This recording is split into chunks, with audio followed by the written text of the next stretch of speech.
Hello, everyone. It's Leanne. And I'm Helaine, Welcome to Step Into Next. where we move together from what was to what's next.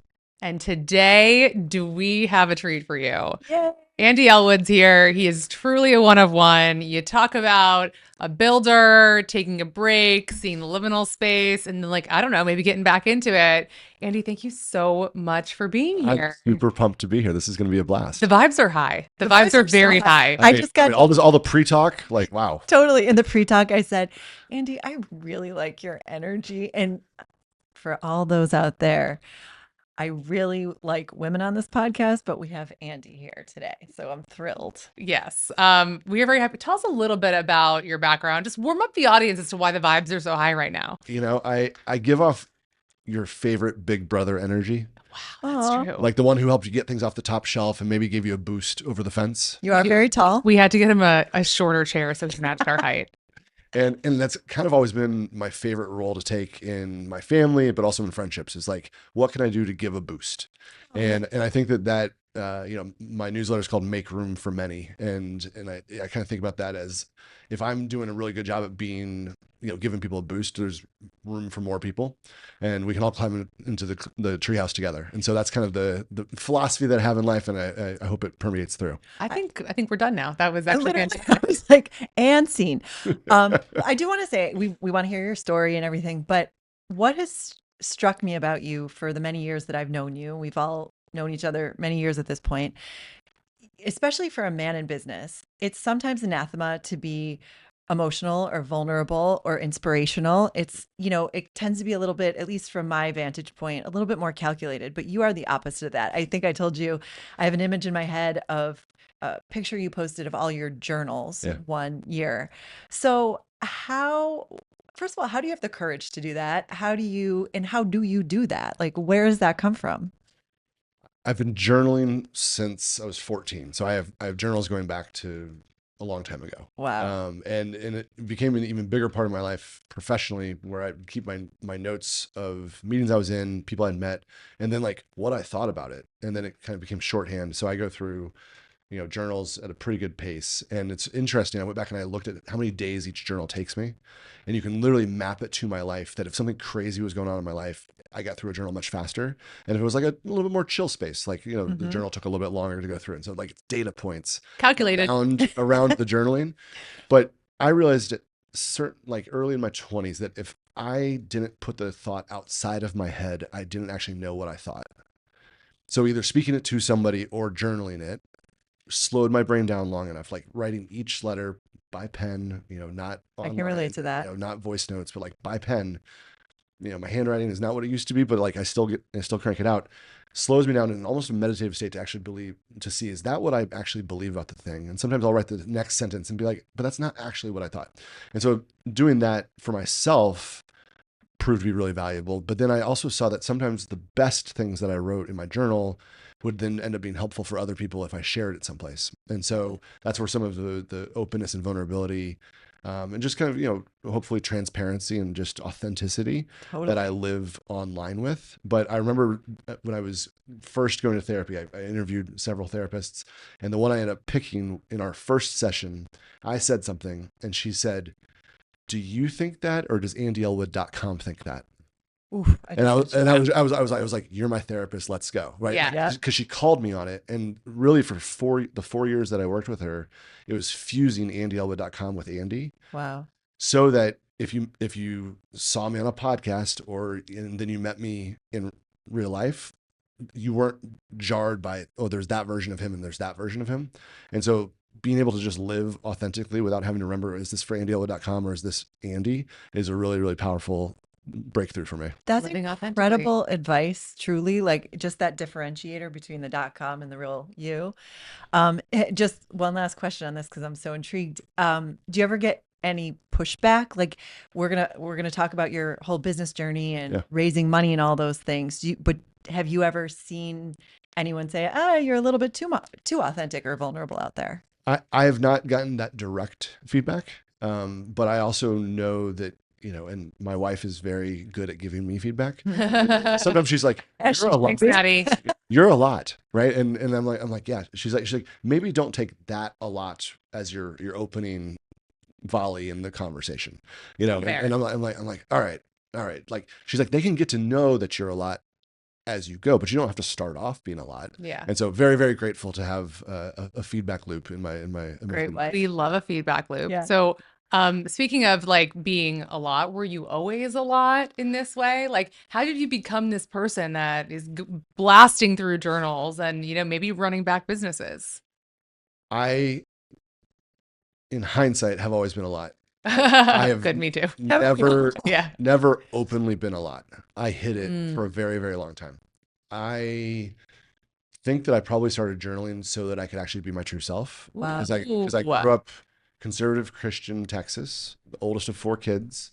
If church was a game you could win, I like was a Super Bowl champion going through. Like, I knew how to play church better than everybody else. I believe it. You know, fun fact, I was the Bible quizzing champion of Texas 3 out of 4 years in high school. That is Nobody why has we started ever said talking. that on your podcast before. The Christian They nerd never will. alert. Like, not just nerd, but Christian nerd alert in Texas. And so, like, I literally was the buckle of the Bible Belt growing up. And there was a whole other version of me that, like, when I started to learn about things outside of the very small community that I grew up in, I was always like, wait, that's in the, like my freshman year of college, I watched every Adam Sandler movie because I didn't understand anybody's jokes. Oh my God. Like, I was like, oh, that's what they were trying to tell me. Like, I was so sheltered as a kid. And so being really good at church didn't have a lot of space for being a lot. Mm. And so even, you know, in the way that I tried to, you know, my first job out of college was selling life insurance, right? Like, I wore a full suit with a hard-sided briefcase as a 22-year-old.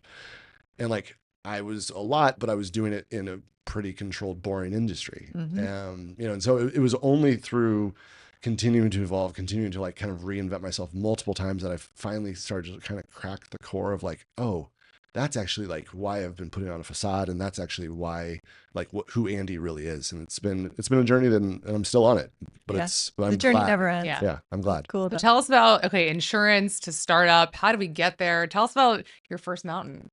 Well, when you're good at something, you tell people, and when you're great at something, other people talk about it for you. Ooh, yeah. And I ended up being the #1 life insurance salesman in America my first year out of college. I was rookie of the year.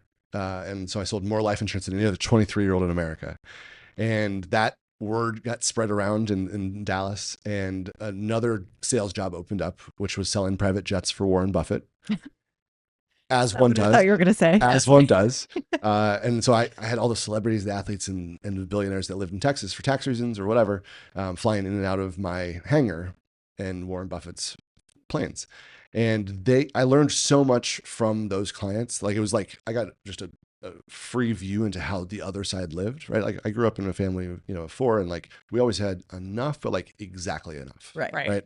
And so I saw how they lived. And one of my clients told me, he goes, you need to go take some personal risks. Like, you are an ambitious 20-something-year-old. Like, you'll never get in the back of the plane if you're the sales guy. And I was like, okay. He was like, go take some personal risk and build something.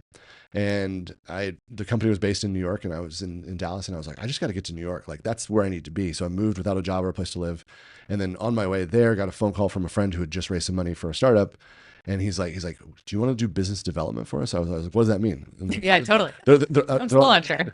They're like, it's sales, but like without a quota, right? It's like help us build this company. And so that was the first company I joined. It got acquired by Facebook pre-IPO, which was okay for us, better for our investors. Sure. Didn't take the job at Facebook because this other company small little Israeli company called Waze. I And so I opened the New York office for Waze. don't think I knew I that. was with them until we got acquired by Google.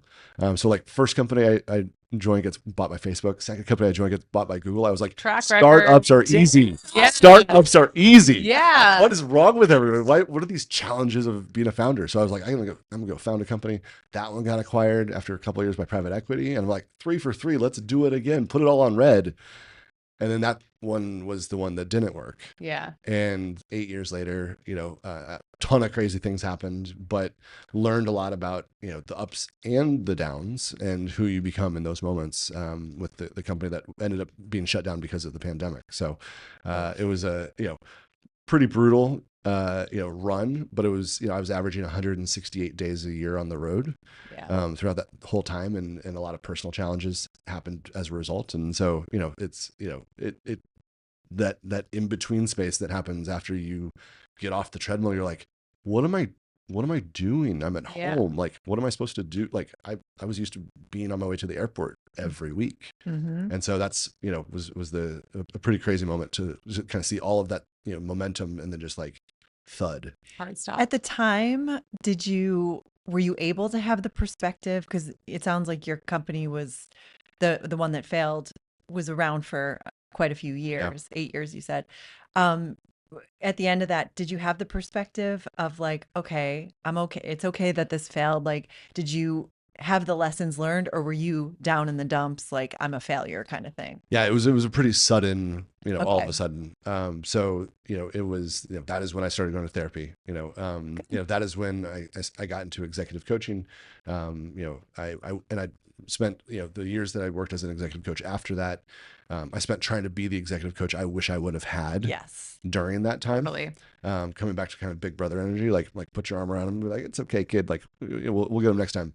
But I also spent the first 2 years after that, while I was executive coaching, hating all of my coaching clients because they had the problems that I wish I would have had. Oh. Like I was That's like, why I can't do that well. I know how to solve this, but like my job is not to give you answers. My job is to ask you questions so that you can find the answers. So that when I'm not in the room, Oh my you God. I'm really can bad follow at all the way that. back. Me too. Right? Yeah, and it was the hardest part, right? Yeah. Like, but it was incredibly healing for me because it kept me close to the crazies, like Mhm. the founders and the VCs that are trying to put a dent in the world.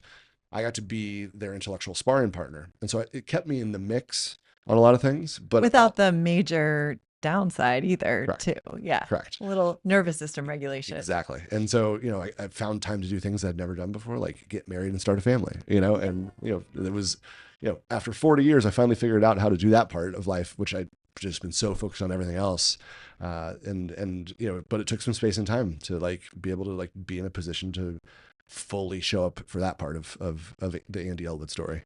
I want to hear more about that, but let's go into the company, your newer company that Yeah. you've started. What made you become crazy again? Yeah. So I worked with my coach while coaching. I had my own coach, and I knew that I was going to be called back to being a founder someday. Mhm. And I was like, it's going to happen. Like, you can't undo it once you've done it. Like once you Totally. know what it's like to be a founder. And by the way, Agree. most people should never be founders. Like, I don't recommend being a Agreed. founder to anyone. Like, you should never be a founder. Avoid at all costs. Avoid it at all costs until you're driven so crazy by a problem that you see in the world that it forces you to do something to get back into the arena and say, I'm crazy enough to think that I can be the one who fixes the thing. That's when you should be a founder. Like, but only if you've gotten to the point where like, if no one else is going to do this, I must. And that's kind of where I got to. Okay. I had I had 4 non-negotiables for what it would take for me to ever be a founder again. 4 things that all had to be true at the exact same time. What were they? The biggest one, and the one that was like the hurdle that never really got jumped over in the 4 years that I was holding this space, was it had to be a 10-year problem. It had to be a problem that I could not imagine anyone ever solving in less than 10 years. Wow. That I would be committing myself and my family to being a part of bringing about that solution. And I thought it would take us at least 10 years to do it. Can I ask why that was your big hurdle? Why 10 years? Why that long? Like, it's so interesting. I didn't want to give up the life that I'd built as executive coaching, some angel investing, being able to be home on nights and weekends, being able to live in New York City and see my friends, to throw myself back into founder life. If it was going to be a flip, like here's a 2-year thing that we can turn into a feature of somebody else's company. Like let's. So not because you didn't think that there would potentially be success, but just personally you knew that you wanted a longer cycle and to build something with tenure. Okay. Yeah. So that was a personal decision. Yeah. And an essay that really inspired me was by Trey Stevens at Founders Fund. He wrote Choose Good Quests, and he does a 2x2 matrix of hard, easy, good, bad. Uh-huh. And he said all repeat founders and all smart investors should be investing in the hard, good category. So it's a good thing to do, but it's also really hard to do. Or it takes time because advice I got when I was founding my company is slow growth is often the best growth. And we're all very impatient people, you know? 100%. I actually really love that because Me that's, too. I haven't heard that advice or that kind of mantra ever. So it's good that there are people like you thinking that way. Yeah. And I think that's, there's enough problems in the world that are not obviously fixable. Right. Right. So like what are the real challenges? What are the real pain points that people build? Another piece of advice that somebody gave me is always be building painkillers, not multivitamins. Ooh, yeah. Right. Like if it's a multivitamin, like if I didn't take my multivitamin on my way here today, I'm not going to stop at CVS and buy another pack of multivitamins to make sure that I took my multivitamin before we had the podcast. But if I had a headache on my way here, you better believe I'm pulling over and getting a painkiller. I've never heard that. I love that analogy. And I think that there's a lot of multivitamin companies out there that it's great. Like if it's bringing joy to them, no shame. But for me, like I had to build a painkiller, something that like people are like, if I don't have this, my life is not good. Wow. Okay. And so you found it. So Okay. we have the 10-year problem, the painkiller. And what were the other, because there were 4 components, Yeah. right? The other ones was, founder and CEO, building it in New York. Okay. Great. And something that my kids would be really proud of me for doing. Wow. Love that. Okay. I love every part of this. So what tell us what it all resulted in. So my last company was called basket.com, and we were trying to build a smart grocery shopping list. There's a source of truth for everything else that we buy, but there's not for buying groceries to feed our family. There's Expedia for travel. There's Zillow for homes. If you say, here's what I'm planning on purchasing, there's somebody who will tell you what your options are, and you can look at the trade-offs. For grocery, there was not that. And basket.com was a first step towards trying to crack that nut. And when we shut down, the one thing that I did have clarity on was that we were right, but we were early. And over the 4 years that I was executive coaching, 20 different people reached out to me on andyellwood.com or on LinkedIn saying, pricing transparency for groceries. Somebody should build that. Can I pick your brain? I'm going to. And I was like, yes, somebody should build that. Like, I'll be your first angel investor. Tell me how you're thinking about it. And when we got on the call, I talked to all 20 of them. I was like, here's going to be the challenging parts. Here's the parts that we didn't figure out. Do you have any thoughts about that? They're like, oh, wow, I didn't even know to think about that. No. I was like, well, when we figure it out, call me back. Like, I'll write the first check. No one called you back? 19 out of 20 people did not call me back. Oh, okay. The 20th person who called me back, executive in the grocery industry, had been working on it nights and weekends and wanted to pick my brain on how to do it. He'd been corporate for a long time, but he startup background, but been corporate for about 20 years. And he's like, I haven't done the 0 to 1 thing in a long time. And I said, great, let's talk. And he hired me as his executive coach. Smart guy. And was like, let's think about how to do this. And when he set out to go build the company, the company that he works for said, no, we can't lose you. Like, what would it take for you to stay? And he's like, this many zeros and a side letter that says I can keep, working nights and weekends on this project. And they're like, fine, great. And so he calls me, he goes, Andy, I don't need you to be my executive coach anymore. I need you to be my co-founder. Yes. And I said, absolutely not. No way. This is, January of 2025. My wife was pregnant. My mom's health was really failing. And it was literally like doing the same thing that I'd already done and had a lot of scars and PTSD about. Yeah. And I just want to for those listening that are not founders, again, not recommended, but for you to consider going back into the pool that you swam in as a founder in any capacity, I cannot actually explain the feeling in your body of an allergy. Like it's an allergy? Is that like what you I just feel said? allergic to thinking about building any kind of It's like rowing the company. allergy industry, but I went back and read the journals from when I'd been building the company. And when you had been building Basket. Okay. Leanne is like crying from joy talking about journals and reading them. And I went back and I was like, why was I so invested in that for so long?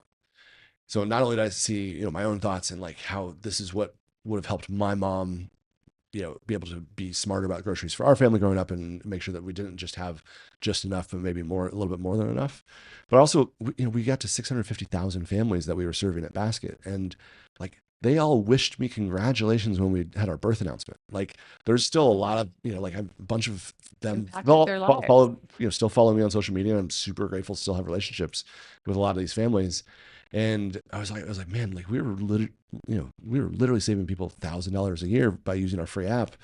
The technology wasn't right, but it is now. What would that look like? What would it look like to and I've told everybody in the world, like this should exist. Somebody should build this, and nobody's figured it out yet. And so my co-founder and I, we kind of like combined forces and said, this could be incredible. And so, incorporated it officially in April. I became a dad in July. So this is last year. Last year. Congratulations. My mom passed away in October. Sorry. What a year. We raised $2.5 million.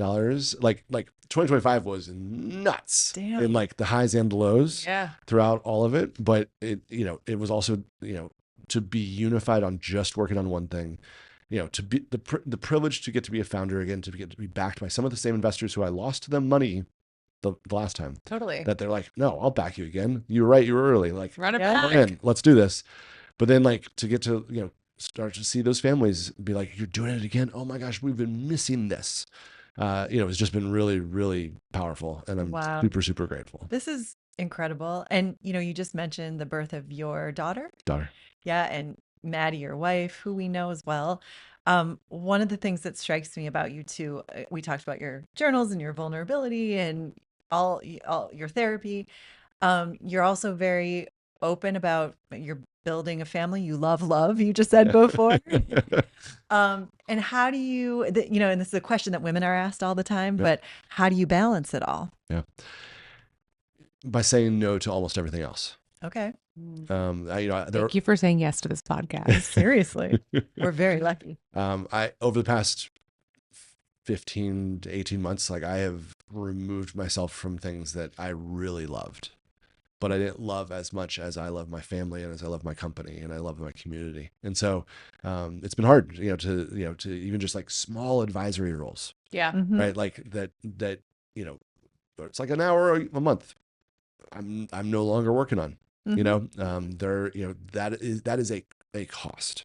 Okay. Right. And so it's been hard to, step back from things that I was really passionate about, like some projects that I'm still really grateful are moving forward and they're moving forward without me. But, finding the right balance between me and my wife on how do we want to raise our daughter, in New York City as two entrepreneurs running two small businesses, Mhm. has been all sorts of amazing and fun and challenging, figuring out sleep schedules, figuring out weekend schedules, figuring out childcare. But when I was in sixth grade, we were all asked like, what do you want to be when you grow up? And, I was a firefighter, a pilot, this and I didn't fully understand the assignment, but I just said a dad. Aw. And so I wanted to be a dad for like my entire life. And so after 43 years, I finally figured out how to do it. And I'm super grateful. That's amazing. Wait, tell us about your office situation. Yeah. Like It's a unique one. Yeah. Yeah. Explain, I'll let you tell the Yeah. story. So when Maddie went on, Maddie, your wife. my wife went on maternity leave, and she's, number one physical therapist body worker in New York City. And according to New York Magazine, not just me. And she has, a beautiful studio, in Union Square. And my home office was turned into a nursery. And so I couldn't office at home and I couldn't have my, my team showing up at home to work out of our living room. So I was like, hey, babe, can I just sublease your office? So I moved the massage table to one side and I put an Amazon $69 folding table in the middle and two, folding chairs next to it. And that's how we started Stretch, was within that office. And when maternity leave was finishing, I was like, oh my gosh, we got an office. We're hiring more people. And the super of the building, he goes, oh, I think we have another office coming available one floor up. So I'm on the 10th floor, Maddie's on the 9th floor. And it's pretty magical. Sometimes I get a text like, I can't reach the thing on the top shelf. And so I go down a flight and, just Because you're good. Call pop her. in and say hello. Bring your daughter to work day. It could be every day. It's pretty fun. Yeah. It's pretty fun. She swings by every now and then. Yeah. Well, I'm dying to hear how people can learn more about Stretch and like how, if you don't mind, just the mechanics of how it actually works, Yeah. if it's operational right now, Yeah. like, Yeah. can So- I use it? Yeah. So we are quietly in the App Store. Okay. And I say quietly because, when we're ready to fully launch nationwide, but you can download it today, Android or iOS. And the basic idea is this: 90% of people who go grocery shopping every week have a grocery list of some kind. Most of it's on a piece of paper on the side of their fridge, Yep. a text from their spouse, or an Apple Note. Grab any of those, take a picture, copy and paste, drop it into Stretch. Stretch will turn it into a digital shopping list, and then go find every store near you that carries all those products or similar products and tell you the total price for your basket at every store. So it's 110 here, it's 130 there, it's 150 here. Wow. And literally turning left or turning right at an intersection could save you 30 or 40 bucks every week Wow. using Stretch. And it really adds up, and the prices change so frequently, and there's coupons and discounts and deals, and you shouldn't need a PhD in mathematics to feed your family. And that is what the kind of the gamesmanship of retail has turned into. And we're trying to simplify that for families who are just trying to do the best for their kids. And it sounds so simple, Yeah. yet it's not simple, right? Because 19 of these 20 people, dropped the ball on Yeah. this. And Yeah. you built this for what, 8 years and until it was shut down. Yeah. And so like, can you give us like a little peek under the hood though, of like, why is this so hard? Yeah. Because it sounds so easy, Yeah. of course. Yeah. Yeah. And that's the funniest part about when I tell people they're like, that exists. And I was like, no. And they're like, it should exist. I was like, I know. That's, I've been saying that since 2013. The toughest part about it is there's no unified inventory or unified pricing for grocery products. So every store has their own mechanics for how they keep track of pricing, inventory, delivery. And then also understanding 40% of most grocery stores are retailer brands. So it's the Kroger brand, or it's the Target brand, or it's the Walmart brand. So you can't compare that product at any other store because it doesn't exist in any other store. And so we built an equivalency engine that says this product equals this product equals this product at every store. So we can actually do pricing comparison across all of those. And then the ability to say, make my list cheaper, right? We'll switch you from a national brand to a store brand, or make my list healthier. We'll switch you from whatever types of products you had been purchasing.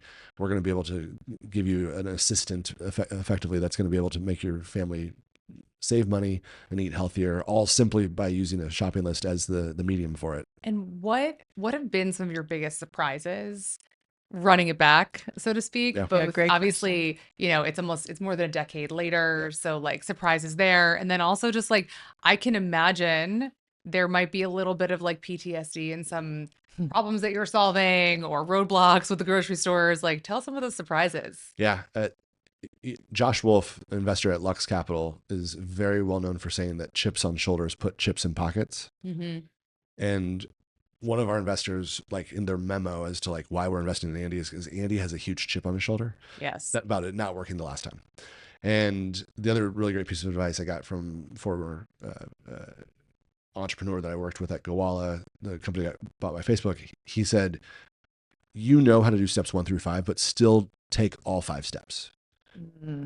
Still go through the process of talking to shoppers, still go through the process of looking at the data quality, still go through the process of, one store at a time, one product at a time, and build the foundations really strong. Because so many times, a lot of people who are running it back, they're like, I already don't know how to do that part. Let's just get to step number 6. Yeah. So and so it has been really hard to go slow, but now we get to go fast. And Basket was its own company, it's its own entity, and it was shut down, and it exists where it exists. Stretch is 100% brand new. Like every line of code is, there's nothing from the last company except for I worked at that company also. Right. And the biggest things that have changed because of AI and also because of because of the pandemic, curbside pickup and delivery unified the pricing at a store in a way that made it exposed and more visible. With Basket, we crowdsourced every single product and every single price. Oh my God. 118,000 grocery stores, 2 million products. We crowdsourced. This time we're using technology, and that's a lot better for us. Okay. That's unbelievable. I have one more question. Sorry, I know we're wrapping in a minute, but I wonder if too your mindset is part of this, because even if you are running it back to and they're probably, like Helaine said, are some of the same problems crop up and all that. But at the end of your last company, you changed your mindset. You started going to therapy and doing all these different things. Yeah. And now you have a different kind of set of values in which you're living in your personal life as well. Absolutely. So is that playing into the wisdom that you're bringing to the table now? Yeah. Apologies to anybody who followed me on Instagram before 2019. My favorite thing to do was take a photo of me going to the airport at 4:30 in the morning and use the hashtag hustle standard time. Yeah. I remember those. I'm sorry. I'm really sorry. Hustle standard time was I kind of liked it. screw you. I'm working harder than you. Right. Totally. And that was actually incredibly inefficient. The constraints that I have now make me so much better at what I'm doing. Mhm. I'm home for bedtime every night. Yep. Like my daughter will be 8 months next week. Like I've done every night feed like for 8 months, right? Like I don't like to sleep. My wife is a professional sleeper. Like she's so good at it, and that just works for us, right? Like I wasn't going to sleep anyway, but now instead of like waking up and like, frantically journaling or writing a newsletter or posting a TikTok, I wake up and I hold my daughter and I get like meditative thought while she sleeps in my arms, and it's just lovely. But like, it's come time for dinner, like I'm going home, and my team knows that, my investors know that, my board knows that. And, I'll be back online after everybody else goes to sleep. But like, there are constraints, and constraints are probably one of the greatest gifts you could ever give yourself. Wow. Well, How quickly are we going through notebooks right now compared to some of the years past? Are we at like a high notebook cadence? Yeah. Low? So good. on average over 26 notebooks that I started keeping track of Yeah. this, my average is 220 days per notebook. Oh, okay. That's Okay. actually higher than I thought. Yeah. That's over the full course. Last year, it was 83, 83, 103. Lowest days ever. Did we Lowest days also, ever. but those are not outliers, so we're not going to remove those from the data set, right? No. Yeah. So those are included in the data set. So has the total average gone down from It has. 222? Yeah. Wow. Yeah. 2025, man. Yeah. Someone get What this do guy you- a notebook endorsement. Things are looking up. Well, last year was a wonderful year, of course, for Yeah. you too. Just Yeah. lots of changes. Yeah. Well, this has been a true pleasure. Unbelievable. I think Yeah. I would be remiss not to ask. I mean, you've peppered in so much amazing wisdom throughout this, but what are some of the like best quotes or pieces of advice that either you lean on during these like tougher moments, or that you found Outside of the resonated? 10 you've already told us that Yeah, are amazing. or that, that you haven't shared, that also maybe you shared when you were a coach, that like really kind of, help people out? You have a 1,000% success rate at making it through the hardest day of your life. I just got chills again. Just you have what it takes, no matter how high or how low the day goes. You literally already right now in you have exactly what you need for that. And if you can find a way to remind yourself of that at any point on a good day or a bad day, everything else just kind of makes sense. All right, Andy. We can't top that. Totally Where can't. can people find you, and any parting words? So I grew up on the internet, and I'm fortunate to be at Andy Ellwood on all socials. Makeroom.fm is my newsletter where I try and share some wisdom. It's a good one. Of the journey as we go. And Stretch is available for download. Love it. Let's do it. Congratulations on everything. We can't wait to have you back on again. And this has been really awesome. Thanks, Andy. Yeah, thanks for having me. Thanks, everybody.